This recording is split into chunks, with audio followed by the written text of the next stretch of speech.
menyampaikan penyampaian kami ini panjang atau pendek, kami mohon diberi ruangan kepada kami supaya masa ini dan ini adalah tuntas.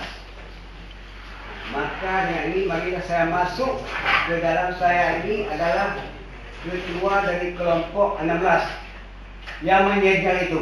Saya itu. Mengapa? Ini sebab-sebabnya. Kami menggarap tanah itu mulai tahun 68. Diberikan surat SKT kepada kami tahun 1975.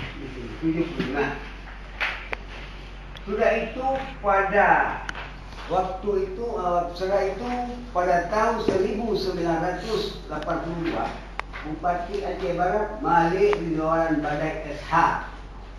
Nah, saya kurang kenal orangnya. Meminta kepada kami, kepada masyarakat Al-Qurin itu, semua penggarap-penggarap tanah dengan panitia-panitia, dengan datang ke sana. Masa itu ketua DPR, kalau tak salah saya, Teku Ma'amin Khan, orang betul. Dia yang berbicara. Kami semua sudah memberikan, tetapi dengan catatan kerugian kami di dalam kampung, di dalam tempat kami bekerja itu dibayar. Tetapi sampai sekarang 2012 belum selesai dibayar.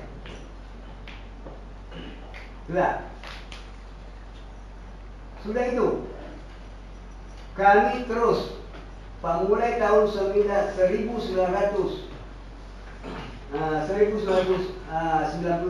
kami mulai menyurati DPR, Bupati, DPR sampai ke Banda Aceh, ke Gubernur. Begitu lah. Sudah itu kami pergi. Biar ini potong-potong aja ya. Sudah itu sesudah gak komplit, kami pun gak berani lagi datang ke situ kira setahun 2 tahun. Maka pulang kampung. Sesudah selesai komplit, sudah merdeka, sudah aman, sudah damai, baru kami garap lagi. Kan? Sudah itu datanglah program daerah untuk membayar tanah kampus. Ada bikinlah lagi, bikinnya itu anggaran APBD tahun 2000.